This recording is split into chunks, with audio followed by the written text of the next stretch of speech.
Wardlow is one of those wrestlers that everybody likes, and many people compare him to Dave Bautista. And for a good reason. He has the physique, he has the rawness in the way he sells and the way he delivers moves, and he's pretty decent on the mic.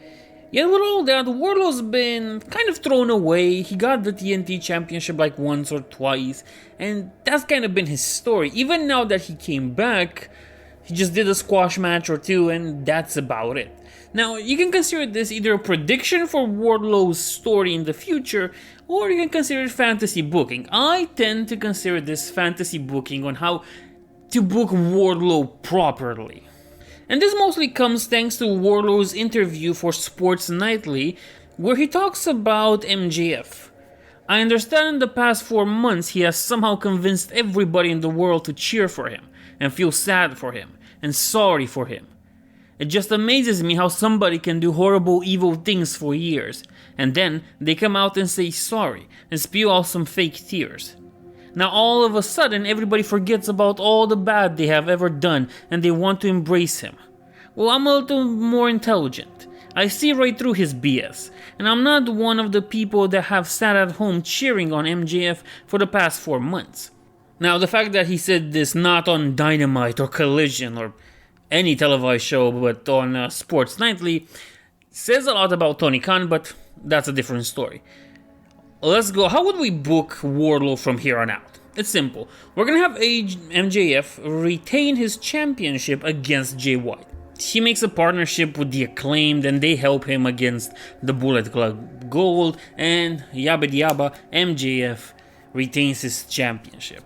And then you can have Dynamite be like, MJF is so happy, he only wish Adam was here for him and to see it. And Adam Cole records a video that gets played on a Titantron, and everything's happy and it's kind of wholesome because we got rid of the evil Jay White, Juice Robinson, and the Gun Club, And then music starts and Wardlow comes down the ramp.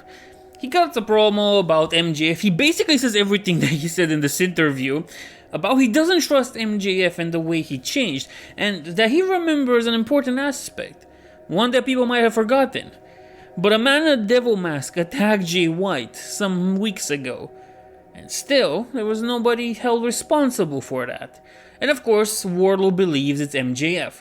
And you have this tension where MJF tries to act like he's not that guy anymore, he's not the devil. I mean, he kinda is, but not the kind that would attack his opponents. What you do next is, I know AEW doesn't really like face-heel dynamics, they're kind of bad at those in general, but try to play Wardlow more as a heel. Try to get him more as a heel, to make him hated. Nobody understands why he hates MJF, because if for all intents and purposes, MJF is trying to be friendly, is trying to be nice, and have MJF be more of a face, more up cheery and there, and trying to prove Wardlow that he did in fact change. Some more drama intervenes, Wardlow gets a shot at the championship at the next pay-per-view. And during the build-up, because the build-up is going to be very important for this match, you really start to paint MJF in the brightest colors possible. He gets along with the Acclaimed, with Adam Cole, and you kind of sense that at some point fences are being mended between Roderick Strong, the Kingdom, and MJF, but they don't go full into it. Not yet. What you're supposed to do now is just keep building it up, and if possible, make Wardlow look a little bit unhinged, to the point where he's the only paranoid person that doesn't trust MJF, and granted, so would Chris Jericho or Cody Rhodes if he were still here, but they kinda went in on him, they kinda understand that MJF is a different person now than the MJF of the past. Still, nevertheless, just have Wardlow there. Have him become more unhinged. Have him be the only one that sees this. If you want an example for this inspiration, look at Kevin Nash and Sting during the build-up to the Immortal Faction reveal. You see, do something like that, where he's the only insane person that doesn't believe MJF. And you even get Adam Cole, you not use him to wrestle, he's not fit for it by then. But have Cole and have the Acclaimed there, including Billy Gunn. Very important to have Billy Gunn there, and try to try to have them convince Wardlow that he's wrong, and Wardlow really wants to prove it. And during the build-up, he's like searching for clues that MJF is the man with the devil mask that attacked Jay White back then. Of course, this leads into a friendship of sorts with Bullet Club Gold. And trust me, as much as I would love to have Wardlow in Bullet Club Gold, I think he'll be perfect in that. We're not gonna have him in the club, no. He's gonna be adjacent to the club, and he's gonna accept the help of the Bullet Club Gold, but they're not gonna be, that friendly. He's still gonna be skeptical of them because he doesn't trust them either, but he wants to use them to reveal that MJF was the attacker. They also don't have any proof, by the way. Nobody has any concrete proof. But the more time passes, the more they search, and they get certain evidences that might link the devil attacker to a wrestler that's of a certain build. But then again, most wrestlers have the same build in AEW, so at that point you're like trying to find a needle in a haystack. It's not gonna work that well. But we're gonna move on, and then comes the moment of the pay-per-view. Yes, finally we have the pay-per-view. Now, when it comes to pay-per-views, I'm the kind of guy that likes to have his matches start the pay-per-view. Okay, so let's have like a Ring of Honor match or something start the pay-per-view. Or let's not have any Ring of Honor matches start the pay-per-view. Let's have Ring of Honor on a Ring of Honor card. But we're leaving that aside. What will start the pay-per-view is a cam recording. Just somebody happened to record it. Probably Brandon Cutler or someone. That sees Wardlow come into the arena and a man with the devil mask attack him with a pipe. Now, since we're talking Wardlow here and we're not talking somebody like Jay White, he can probably take one or two on the back. And so they start to scuffle a little. Wardlow grabs the mask, pulls it off, but the assailant runs away before you can see his face. And Wardlow thinks he saw his face proper, that he knows who the attacker is. Now, of course, the camera recording doesn't see it and doesn't capture it because we're trying to build drama and suspense here. And now Wardlow's really going off the rails. He's making threats to MJF, telling him he's gonna powerbomb Symphony him to hell, everything. So, the pay-per-view goes on. MJF is distraught. He would never do that. How could he? And things go on. And they go on pretty nicely. And then the main event happens. Wardlow against MJF. MJF's music plays. He comes in, all showboaty. The AEW World Heavyweight Champion. Everything is nice. Then Wardlow's music comes in. And you know what? Let's make this interesting. When MJF comes, he comes with the Acclaimed. Okay? I think that would be pretty cool. And next, as I said, Wardlow's music comes in. And he comes with his Bullet Club friends. And before the match starts, Wardlow has something to reveal. He was attacked before the pay-per-view began. He was attacked on his way in the arena. And he got to grab the guy's mask, the devil mask of the person that attacked him. But now he had to find out who that was. And he knows, Wardlow knows that he saw someone that he knew. A familiar face even. And then, out of nowhere, you see Juice Robinson pull up a bag. I picked Juice Robinson because I think he would fit. He looks unhinged enough. And that's MJF's bag, okay? And in the spout that should resemble what happened when Juice Robinson threatened MJF with a roll of quarters, he unfolds the bag, like drops everything from the bag on the ground. And what can you see there on the bag? A costume that resembles the same costume Wardlow's assailant had. Now, of course, MJF denies this, calls them liars, calls them a bunch of nasty words and names, basically cuts a deep promo on them just to get the audience on his side. He would probably already have it at that point, because at this point you can't really trust that they didn't plant the costume there. The Acclaimed, of course, they're there to support their buddy. And the match begins. Wardlow dominates. It's terrible. MJF manages to pull a few things, and he wins the match. You can imagine the match is gonna be good. It's gonna play nice into it. And you can see that as he leaves, as he's putting his things from the ramp back in his bag, he smirks at Wardlow. Because he knows. Now, of course, the next Dynamite, Wardlow wants another shot because he finally exposed it. And he shows not only that they found the suit in MJF's bag, but also the fact that he looks scared once Juice Robinson pulled up the bag, and the way he smirked as he put the suit in the bag at the end of the pay-per-view.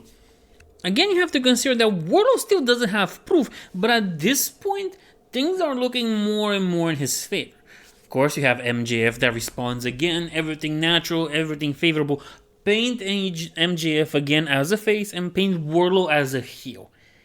But at this time around, let's get rid of the Acclaimed and Bullet Club Gold. At this point, let's just focus on them without backup, without people trying to help each other. And so they decide that this next fight, this next scuffle of theirs, should be a street fight match. A hardcore match, if you will. A match with no rules that can happen anywhere. You can be pinned or submitted in any place of the arena. Now, this sounds like a good concept, and we're not gonna give it for free on Dynamite and Collision, no. At the following pay-per-view, we're gonna build up to it. We're gonna see MJF train, talk about. We get Adam back, and he's being friends with MJF and being like, oh, you would never be the devil, and stuff like that. Again, Wardlow becomes even more unhinged, more deranged. He's even more sure that it's MJF that did it. But until that match, we're gonna have like a mini feud between MJF and let's pick a random wrestler. Let's go with Edge. Very short thing. They're gonna have a match for the AEW Championship. It's gonna finish in a time limit draw, like basically like Adam Page against Bryan Danielson. Just short there, but why do I want to do this is because I wanted to tell a story. I want to turn Edge heel, of course, during that feud, because I like a heel Edge. And we're not going to have the devil face person attack Edge, no, but we're going to send subtle clues on MJF's gear. It's going to be a little bit more red than usual, but not red, just a little bit more, you see? And there's going to be things during the match against Edge, character-wise, psychological-wise, that will kind of show that the whole MJF is totally back and he's here to hurt people. But we're keeping that at the end, okay? What we're gonna do next is move directly to the pay-per-view. And here is where Wardlow will be attacked again. But this time, it will be worse. This time he's not going to be able to fight back that in the beginning. He's going to take 3 or 4 shots to his back, presumably his head, but hopefully not his head. Knowing AEW, it's going to be his head. He's going to take those shots and he's going to fall. He's going to try to scuffle. It's not going to work. He's going to try to pull the mask off. Again, it's not going to work. And the attacker just leaves. And Wardlow's in a bad state, but he's still willing to fight MJF. It's, you know, the World Heavyweight Championship on the line. He's not gonna just throw it away. Of course, during the whole pay-per-view, MJF tries to play buddy-buddy, to act like he doesn't know how could this happen. He feels sorry for Wardlow because of this. He wants Wardlow in top shape to prove that he is the best in the world, that, well, Wardlow knows he is. So we go to the match. The pay-per-view happens, something, and then is the final match. Now, you have to understand, I want this match to be a long one. I want this match to take 1 hour, and it's going to be a street fight that's gonna happen on the whole arena. The whole arena is gonna go from backstage to the crowd to back in the ring, and they're gonna do this whole circle. This time around, maybe there's not gonna be Jon Moxley on the card, and he's not gonna blade himself, so they can get proper color on this match. In fact, I would keep this as the only match that has color from both participants in the match. Anyway, brutal match, 1 hour match of street fight, using weapons, using moves on dangerous things, and they go back to the ring. Now, during this match, I also want to say that it would be genius if they had opposing colors. For example, I want MJF's gear to be more red. More red than it was when he fought Edge. And I want Wardlow's gear to be a little bit white towards blue, something like that, you know? Because it creates a nice contrast and it helps visually. Anyway, they go back into the ring. MJF hits Wardlow with the diamond ring, but the match doesn't end.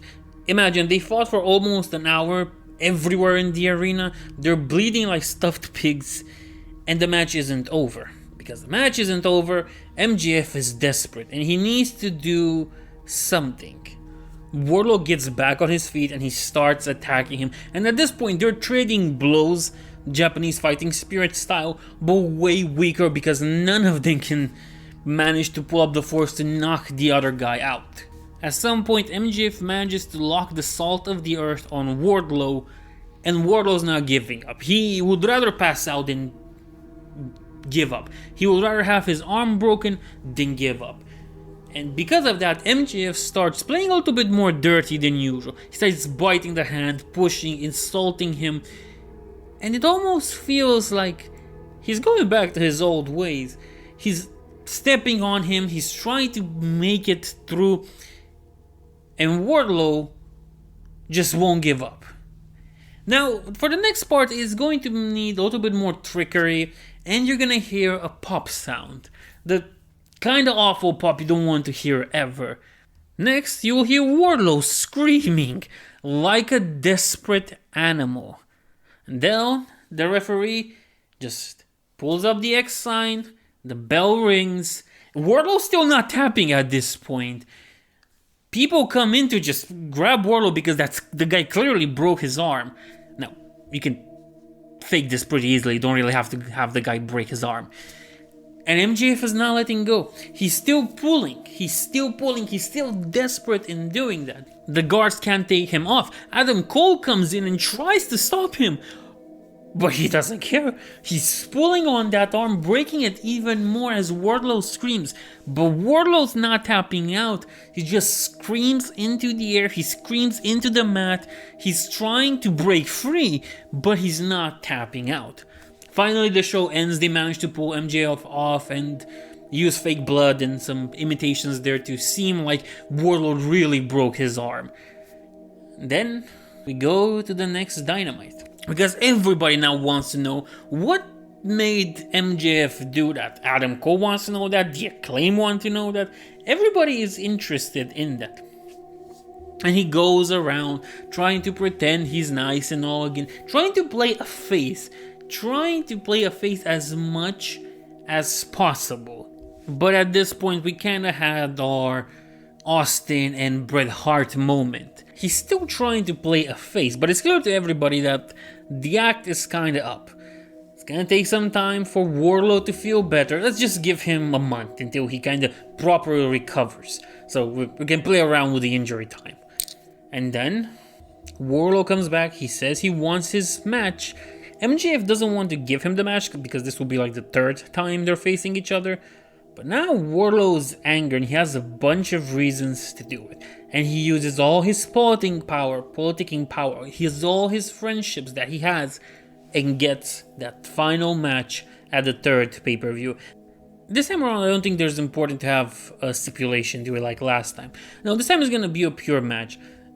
And you're going to have MJF go bananas. The dude will be enraged over the top. Because Wardlow's going to be able to cut such promos on him that he's gonna slowly start losing it until MJF no longer cares if Wardlow knows, if Adam feels betrayed. And once the match happens and his music plays, what music do you think he comes into? Sympathy for the Devil. He comes in with the mask and all. There's no longer playing around now. He's fully in it to win. You can have Adam Cole in the backstage looking at the television and being disappointed in MJF. And then Wardlow comes. He's a little bit injured because he broke an arm and stuff. The match begins and you have to understand this one needs to be even more brutal. This one has to be more technical but more brutal. MJF cheats. Wardlow bleeds like a stuffed pig. It's terrible. And when it seems like Wardlow is losing, he manages to pull through by himself and win. He's bloody, he's bruised, he's injured, and he wins. The bell rings, and his hand is raised as the champion. During the match, there's gonna be a moment where Wardlow's dominating MJF, and MJF is screaming for Adam Cole because he needs that friend to help him because all his tricks aren't putting down Wardlow. But nobody came. He screams for the Acclaimed, and nobody came. And so MJF is all alone again. And in the end, he loses against Wardlow. For Wardlow, this is gonna be a huge celebration. Imagine Batista winning his first world championship. That big. And that's how I would book Wardlow becoming AEW champion. I'm expecting AEW will do something similar with the whole devil mask reveal stuff when it happens. It might not be Wardlow that reveals it. I'm willing to bet money it's going to be Adam Cole. But this is my fantasy booking of how I would have Wardlow become the AEW World Heavyweight Champion. What can I say? I like stories that take a while to build up and face heel turns like that.